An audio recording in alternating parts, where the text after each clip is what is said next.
youtube-kaanu waxa uu qaban doonaa haddii alla yidhaahdo nashrinta diinta islaamka inaanu ku fidinno oo aanu gaarsiino dadka walaalahayna ah oo Soomaaliyeed oo ahlu khayrka ah inay su'aalaha iyo jawaabaha ay ka helaan oo su'aalaha soo weydiiyaan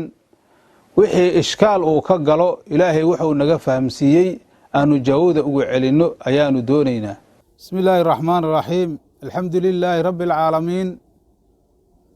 والصلاة والسلام على أشرف الأنبياء المرسلين سيدنا ونبينا محمد وعلى آله وصحبه وسلم أجمعين. قال الله تعالى في كتابه العزيز قل بفضل الله وبرحمته فبذلك فليفرحوا هو خير مما يجمعون. صدق الله العظيم. الحمد لله وحا حسوس وين والنعمة oo ilaahay subxaanahu wa tacaala uu ka dhigay akbaru nicmatin daharat fii hada alkown aanu xasuusanaynaa bishaan oo bishii rabiicul awal ah isla markaasna ah bishii saddexaad oo maaragtay sanadka hijriyadana uu yahay 1443 la joogo waxaa weeye taariikhdaanu taariikh maaragtay aad iyo aad u qiimo badan oo wax weyn lagu xasuusto ilaahayna lagu shukriyo weeye waqtigaanu bishii rabiicul awal ayaa 12 ah hijriyaduna sidaas weeye taariikhdan miilaadiyadu ayaduna waxaa weeye waa maaragtay maanta waxay maraysaa 18 waxaa weeye bishii 10aad oo Oktoobar 2021 waxaan dadka muslimiinta khaasatan dadka Soomaaliyeed oo caalamka ku kala nool dal iyo dibad aanu la qaybsanaynaa farxad ilaahay subxaanahu wa tacaala uu na faray inaanu ku faraxno wax ilaahay subxaanahu wa tacaala uu na siiyo oo nicmo ah wixii ugu weyn oo aynu ku faraxnana ah oo ah markaasi miilaadu rasuulillaahi sala allahu calayhi wasalam rasuulkeena calayhi salaatu wasalaam dhalashadii ou dhashay oo ilaahay subxaanahu wa tacaala koonkan uu keenay isagoo bijasadihi wa ruuxii ah isagoo ilaahay subxaanahu wa tacaala ambiyadii ka horeysay nabigeena calayhi salaatu wasalaam min abuuna aadam ilaahay uu kala dardaarmay oo uu sii sheegay kutubtoodana maktuub ou ku ahay waxa nabigu uu yahay calayhi salaatu wasalaam ayaa taariikhdan miilaadiga markay aheeday 570 ayaa ilaahay subxaanahu wa tacaala bishaan hadda oo maaragtay qamariga ah oo sanadka maaragtay islaamku oo wax ku tirsada ah ayaduna markaasi bishaan rabiicul awal ay aheeday 12 ayadoo maaragtay yoomul isnayn ay tahay sida maantoo kaleba ay tahay yoomul isnayn hadalka kaliibkan aynu duubayno ama aanu maaragtay ummadda aan doonayno inaanu maaragtay u hambaliyeyno farxaddaas ayaa waxaa weeye rasuulkeena calayhi salaatu wasalaam ilaahay keenay koonkan isagoo jasadkiisa iyo ruuxdiisa ah inaan nicmada ilaahay aanu xasuusanno oo aanu ka sheekayno waxaanu ka qaadanaynaa suuratu duxaa ilaahay subxaanahu wa tacaala wuxuu dhahay markii rasuulkiisa nicmooyin badan uu ku tirtirsiiyey wa amaa binicmati rabbika faxaddis ow dhah ilaahay rabbigaaga nicmadiisa ka sheekay hadda mar nabiga calayhi salaatu wasalaam sidaas haddii la dhahay amarkaasu waa caam waxaa la leeyahay maaragtay nabiga calayhi salaatu wasalaam keligiisa ma ahan qof kasta oo muslima nicmada inuu ka sheekeeyo sheekadaasuna waxaa weeye nicmada shukrigeeda weeye marka inaan wixii nicmo ahaayo aanu ka sheekayno oo aanu ilaahay ku shukrino oo aanu ku faraxno wax aanu ka qaadanayno weeye nusuusta qur'aanka iyo waxaa weeye axaadiista rasuulka calayhi salaatu wasalaam markaasi ma ahan shay oo dad mabda' gaara u aho iska ikhtiraacdeen ma ahan laakiin waxaa weeye faham jaa'a min kitaabillaahi wa sunnati rasuulillahi sala allahu alayh wasalam. marka maalintan maalin qiimo badan weeye. waxyaabo taariikhda dhacay oo la xasuustane oo nabigeena calayhi salaatu wasalaam ba isaguba uu sameeyey oo weyneeyey oo xasuus u yeeshay waa ay badan yihiin oo nicmooyin ilaahay subxaanahu wa tacaala min nicamillaahi tacaala oo ilaahay koonkan keenay oo waqti haddana ku xadidan waqtigaas nabigu uu sheegay nicmadaas ilaahay uu ku shukriyey ummaddiisana uu u sheegay waa ay badan tahay. marka hadda qof kasta oo muslima wuxuu og yahay inaysan jirin nicmo ka weyn rasuulkeenna calayhi salaatu wasalaam oo ilaahay adduunkan uu keenay. khalqiga ilaahay kii ugu khayrka badnaay weeye. sharafta ilaahay uu siiyey iyo fadliga alla uu siiyena rabbulciza kaliya ayaa garanaya. maxaa yeelay ilaahay subxaanahu wa tacaala suuratu nisaa waxa uu dhahay wa anzalnaa calayka alkitaaba waalxikmata wacallamaka maa lam takun taclamu wa kaana fadlullaahi calayka cadiima. wa anzala allaahu calayka alkitaaba waalxikmata ayaan dhihi lahay wacallamaka maa lam takun taclamu wa kaana fadlullaahi calayka cadiima. qaybtaa hadda aayadda ugu dambaysaa maxalushaahidka aan ka rabnaa. ilaahi subxaanahu wa tacaala rasuulkiisa isagoo nicmooyinkiisa tusaalaynaya ayuu wuxuu dhahay ilaahay kitaabka qur-aanka iyo xikmada oo maa fiihi min alaxkaami amba axaadiisa ayaanu kugu soo dejinnay. waxaadan aqoonin intaan ilaahay ku tacliimin ayaanu ku barnay. wa kaana fadlullaahi calayka cadiima. ilaahay fadligiisa oo ilaahay ku siiyey oo dushaada ilaahay saaraneh waa cadiimow dhahay ilaahay. marka hadda nabiga calayhi salaatu wasalaam maa laga warrama haddii la yidhaahdo cid ka hadli karta ma jirto. maxaa yeele wax qaacido kuliya ayaa jira oo haddii la xasuusto aan marnaba la keeni karaynin. wixii ilaahay cadamo ku sifeeyo, kasro ilaahay uu ku sifeeyo, kibar uu ku sifeeyo, alam uu ku sifeeyo, waxaas waxaa weeye qaayadooda rabbulciza ayaa garanaya.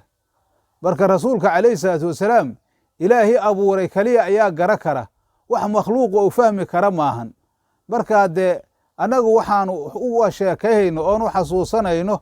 oo markaa nabiga calayhi salaatu wasalaam bishaan oo mawliidkiisi ah dhalashadiisi ah aan maaragtay ugu farxayno oon uga sheekayhayno waxaan fartoomaynaa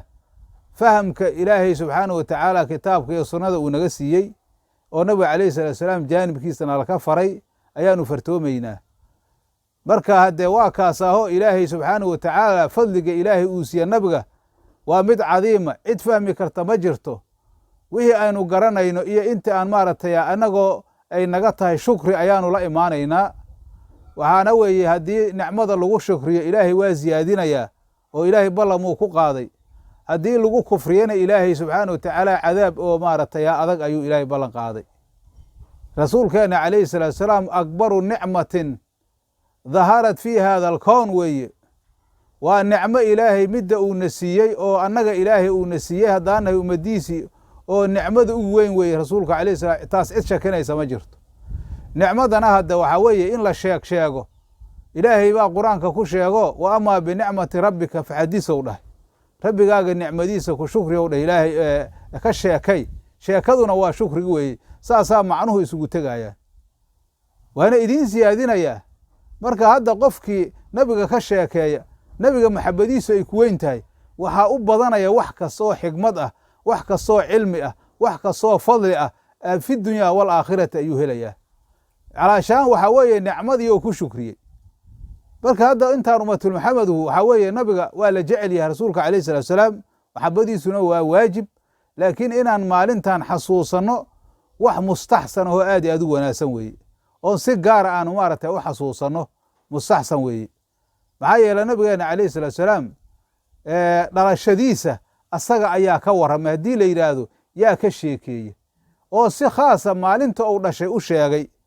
maxaa yeele xadiis oo maaragtay abu qataada uu wariyey oo sanadkiisu saxiix yahayo imaam albukhaari ay weriyeen saxiixayna ayaa waxa weeye nabiga calayhi salatu wasalaam maalin asxaabtiisa waxay weydiiyeen, waxay yidhaahdeen maaragtay su-ila xadiiskii waxau ahay abu qataada waxau dhahay su-ila rasuulullahi sala allahu alay wasalama can sawmi yowmi alisnayn, maalinta isniinta soonkeeda nabiga laga weydiiyey. dadka markaa weydiiyahay maxay rabeen inay isniinta la soomo, maadaama nabigu calayhi salam isniinta uu soomi jiray ajirka laga helaayo muxuu yahay iyagu ka wadeen. laakiin nabigu calayhi salatu wasalaam waxau tusayaa maalintaasu waxa ay tahay iyo waxay ku mutaysatay in la soomo. markaasuu waxa weeye isagoon aadin jawowdoodii ayuu wuxuu dhahay, daaka ayuu dhahay yoomun wulidtu fiihi wa yoomun bucistu fiihi wa yoomun unsila caleyh dhahay, maalinta isniintaasou maahan, waa maalintii lay dhalayow dhah rasuulku nabiga calayhi salatu wasalaam, maalinta aniga lay dhala way nabi maxamed calayhi salatu wasalaam. annaguna hadda waxaan ka warramaynaa nabiga maalintii la dhalaan ka warramaynaa, nabigaan uga dayanaynaa calayhi salaatu wasalaam. wa yoomun bucistu fiihi waa maalintii laysoo bixiyey, wa yoomun unsila caleyh waa maalintii laygu soo dejiyey waxyiga. intaasay kulansataa u dhaha isniintu. marka maqaamka iyo maaragtay weynaynta iyo inay ka soocnaato ayaamaha kala bacdigood waxaa keenay in nabiga calayhi salatu wasalaam maalintaas lagu dhalay, isagaana sheegay. waxaa marka lagu weyneeyey in la soomo. hadda soomu yowm lisnayn waa macluum, qof kastood muslim oo awoodi kara waa ka soomaya. khamiista iyadana saas waa, iyaduna waxyaabo kaloo iska leedahay. marka waxa weeye isniintii haddane sida taariikhda lagu haayo maalintii ilaahay oofsadeen yowmulisnayn ay noqotay. yowmulisnayn intaa nabigu calayhi salaatu wasalaam uusan ku dhalanin ayaamaha kaloo caadiga ahay ka mid aheeda wax gooniyana ma aysan iska lahayn. laakiin derajadaas waxay ku gaartay maadaama nabiga uu ku dhashay ayay waxay noqotay maalin astaysanay noqotay. marka in nabiga calayhi salatu wasalaam maalin astaysan loogaga hadlo waa shay mashruuc ahoo maaragtay aan shareecada aan meerna ka khilaafayn, bal shay mustaxsana sida culummo badan oo ahlulcilmiga ay taqriiriyeen saas weeye. midda kaleentood waxaa weeye dadka gaalada ah iyo munaafiqiinta waxaa ugugu sugan inay maalintaas ay niyad jabaan oy caro geliso oy ummaddan ay arkaan shacaa'irta dhigaaya oo nabigooda jecel ayay acdaa'da islaamka ayay maaragtay ay ku noqonaysaa. marka waxaa weeye yowmul isnayn sidaasaa nabigu u sheegay calayhi salaatu wasalaam. waxaa kaloo jira xadiis oo maaragtay uu weriyey qays ibnu makhramata oo imaamulbukhaari uu soo saaray saxiixiisa ku soo saaray. qays ibnu makhramata saxaabigaas la yihah waxau dhahay, welidtu ana wa rasuulullahi sala allahu calayhi wasalam caamal fiiliyow dhahay. bal u fiirso, aniga iyo nabiga calayhi salaatu wasalaam sanadka la yidhaha caamulfiil oo maroodiyaashu waktigii abraha ninka la dhihi jiray kacbada uu ku duulay waktigaasaa annaga nala dhalayow dhahay. hadda marka in maaragtay yaa la caddeeyo maalintii nabiga calayhi salatu wasalaam uu dhashay iyo sanadka iyo magac uu lahay, saxaabigaasaa sheegay. saxaabiga haddou sheegane wax loo baahnaay ayay aheedoo laisxasuusinay aheeday. marka xuska nabiga calayhi salaatu wasalaam ama la xasuusta taariikhdiisa, shacaa'ir badan ay taariikhda adduunka soo martay intii nabiga ka dambaysay, marbaheeray aheeday. marka waxa weeye waxa meesha mar haddayba wax shareecada lagu jabaaya aysan ahayn, wax wanaag oo khayra laga samaynayo oo shareecada mustaxsan ku ah, kayfiyadu wax ay dhibaato ay iska leedaha ma jirto. marka waxa weeye waa maalin farxadeed. ilaahayna qur-aanka wuxuuna leeyahay a'imo badanoo mufasiriinah oo maaragtay mufasirka weyn oo maaragtay ibnu cabaas iyo maaragtay xabru caalimulumma iyo jalaalusuyuudi iyo rag badan ay ku fasireen aayaddan suuratu yuunus ku jirta, qul bifadlillaahi wa biraxmatihi fabidaalika falyafraxuu huwa khayru mima yajmacuuna ilaahi subxaanahu wa tacaala. waxau dhahay ilaahi subxaanahu wa tacaala, ilaahay fadligiisa, qul bifadlillaahi wa biraxmatihi, ilaahay subxaanahu wa tacaala fadligiisa iyo raxmadiisa, fabidaalika falyafraxuu u dhahow dhahay ummadaada ilaahay fadligiisa iyo raxmadiisa ha ku farxaano. huwa khayru mima yajmacuuna waxa adduunyahay aruuraayaan adduunya oo dhanay uga khayr badan tahay. rasuulkeena calayhi salatu wasalaam adduunya oo dhan uu nooga khayr badanyay calayhi salatu wasalaam. marka hadda fadliga waxaa lagu fasiray islaamka, waxaa lagu fasiray qur-aanka, wax badanaa lagu fasiray. raxmadda nabigaa lagu fasiray calayhi salaatu wasalaam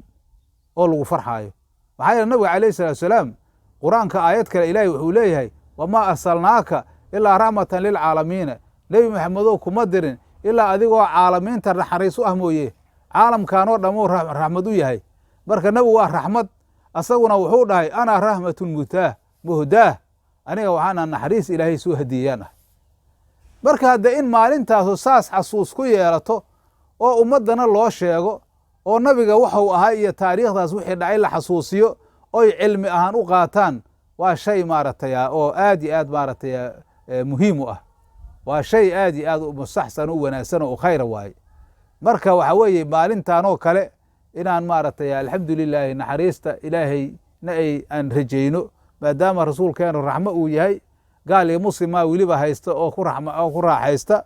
annagoo muslimiinana min baabi owla ayaan siinahay annagoo hadda doonaynin warar badan iyo wax kale inaan maaragtay yaa samayno waxaan u hambalyayhaynaa dadka muslimiinta oo caalamka ku nool khaasatan dadkeena soomaaliyeed oo muslimiinta ah meel kastoo joogaan ha xasuustaano rasuulkooda calayhi salaatu wasalaam waxa nabiga lala keenay shareecadiisa ha la raaco qofku waxau nabiga calayhi salatu wasalaam xuskiisu wax ku taraa markuu shareecadiisa raaco laakiin adoon shareecadii nabiga aan raacaynin oo nabiga waxa uu la yimid aanan raacaynin hadda iimaankaagaaba wax jara ahaynin laa yu'minu axadukum ow dha rasuulka calayhi salatu wasalaam xataa yakuuna hawaahu tabacan limaa ji'tu bihi rasuulku axadkiin ma rumaysna ilaa markaasi hawadiisa ama rabitaankiisu ou ka raacayo waxaan anigu la imiday marka nabiga calayhi salatu wasalaam anu ixtifaalan ku farxayno waa inaan nabiga raacsannahay shareecada in loo soo naqdaa weeye dadku waa inay nabiga calayhi salatu wasalaam dariiqiisa hadyigiisa ay qaataan kitaabka ilaahay ay ku camal falaan sunnada ay ku camal falaan mooyaane qajajac kaleentood iyo waxba tari maayaan mar haddaad nabiga diintiisa aanu ka tagno oonu ku dhaqmaynin xabad maaragtay waxaan kale nugu tari maayaan dadka muslimiinta oo nabiga jecel inuu raaco ayaa maaragtay maanta farxadiisa ay tahay inta kalena farxad uma noqonayso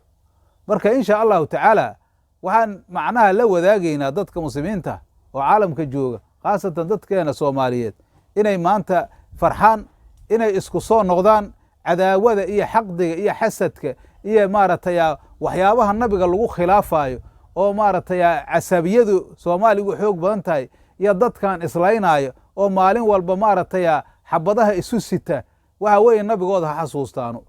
ilaahay ha ka baqaano ummadda ha u turaano dhibaatada maaragtay ha ka daayaano haddii kaleentood waxa weeye nabigu waxa uu la yimiday hawadoodu ma raacsana ixtifaalna waxba ku dheefi maayaan mar haddaysan shareecada nabiga ku camal filay wax ixtifaal ugu dheefaya ma jirto sababtoo ixtifaalku wax waajiba maahan shareecaduse in lagu camal falo oo maaragtay ummadda la dhowra xurumaatulmuslimiin la ilaalisho waajib waaye marka nabiga calayhi salatu wasalaam in hadyigiisi la qaato ayaa nabiga loogu farxi karaa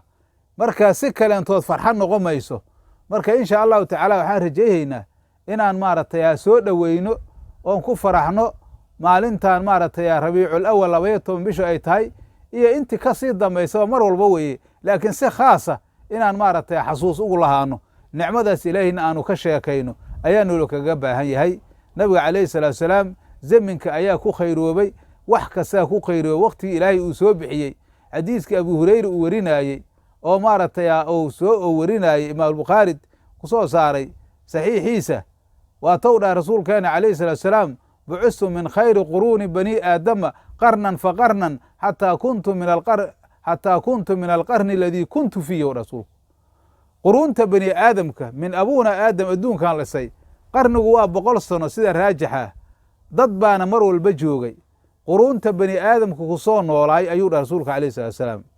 ayaa midka ugu khayrka badan ha layga soo bixiyey haddii qarni loo soo tiriyo ilaa qarniga anugu aan ku dhashay laga soo gaaro bal fiir hadda nabigu calayhi salatu wasalaam zaminka uu dhashay waa sheegay inuu zaminku ahay zaman musharafa oo ka khayr badan yahay asmaanta kale ayuu sheegay zaminka waxaa ku khayrooba wax kasta wixii zaminkaas ku noolaay waxaa ka mid a ummaddan ummatulmuxameda oo abuuna aadam ka timid oo bani aadamkaa ummadihii kale ka khayr bateen waxayna uga khayr bateen in nabiga calayhi salatu wasalaam ilaahay ka fadilay wax kasta uu ka fadilay zaminka ayaa ku khayrooba rasuulka calayhi salaatu wasalaam wixii markaas joogayoo ilaa qiyaamada ay ka qunta waa ummadiisa ayaa ummadaha uga khayr batay marka bal fiiri markaasi waxaan ku noqonnay inaan ummadaha waa ka khayr badina kuntum khayra ummatin ukhrijat linnaasi yow dha ilaahay ta'muruuna bilmacruufi wa tanhowna cani ilmunkar wa tu'minuuna billaah waxaad ahaateen ummatu maxamedey ummada kuwa u khayr badan oo ilahay koonkan keenay maxaan ku noqonna marka nabiga calayhi salam sababkiisaan ku noqonna sharafta waxaan ku leenna hoon ku helayno waa nabigeenna waxaan sharaf ku heli karayna waa inaan nabiga raacna calayhi salaatu wasalaam taasaan ku helaynaa maxaa yeela ta'muruuna bilmacruufi wa tanhowna cani ilmunkar macruufkaa isfaraysaan munkarkan waa iska reebaysaa haddaa waxaa weeye munkar aan isfarno oo macruufka aan iska reebno oo bilcagsi arrinta laga dhigo oo dadkii munkaraadka isugu kaalmayhayaan macruufka ay ka tageen ma ahan sifadii maaragtay noola ku ammaano maaha marka waxaa weeye ixtifaalkan sharafow noo yahay waxa weeye ummatulmaxamed inaan nahay oo dadka tusino kuwa aan nabiga rumayn ayay xumaan ay maaragtay ku tahay maaragtay niyajab looga dhigo waa wanaag weeye laakiin annagana waxaana hor yaala inaan wixii sifaadahoo noola ku sheegay aanu ka soo baxno waxaan khayr ku yeelana maxay tahay ilaahay waa cileeye ta'muruuna aawa macruufkii la isfarahay aawa munkarkii la iska reebaaye marka haddii taas la waayo hadda khayriyadu meesha waa ka baxaysaa sababtoo ah rasuulka waxaad khayrkiisa ku heli kartaa markaa asaga raacdad ku heli kartaa marka intaan kaliya arrintu ma ahane waxaan leenahay shareecada islaamka aan ku camal falno soomaalida khaasatan ilaahay ha ka baqdo waxyaabaha khuraafaadka ah oo waxba taraynin oo diin la'aanta ha laga haro markaasaa rasuulku calayhi salatu wasalaam rasuulkeenni oo aanu raacnay oo intifaac ka helayno oon ziyaado ku helayno oo ay noqoto inaan nicmada ilahay ku shugna markaasay noqonaysaa laakiin wixii intaas ka soo hara haddaan samayno oo magaca kaliya iska seena islaamka laa yanfac waxba tari maayo taas ha loo fiirsado waxa nabiga calayhi salatu wasalaam lagu jeclaahay ha loo fiirsado maxabada nabiga calayhi salatu wasalaam waajib waaye marka hadda mawduuc oo maaragtay haddee nabiga calayhi salatu wasalaam wax laga goyn kara ma jirto misqaala darati hal sifo oo min sifaati ah ayaa adduunkan oo dhammaa ka weyn marka waxaa weeye tambiihay naga tahay intaan marka intaasaan kusoo koobaynaa annagoo maaragtay insha allahu tacaala bil kale oo dhalato sanad dambe ku jirta insha allahu tacaala khayr iyo sameeye siyaadaya khayr ilahay nagu gaarsiiyo soomaalidana ilaahay subxana wa tacala qulubta allah u dahiro dhibaatada iyo mashaakilka allaha ka qaado nabigooda allaha ku aadiyo sida uu jecel yahay insha allahu tacaala waxaana ilaahay ka rajayhaynaa inaan maaragtay dad midoobay oo khayr ku wada socda ilahay naga dhigo hada wabilahi towfiiq wasalaamu calaykum waraxmat ullahi wabarakaatu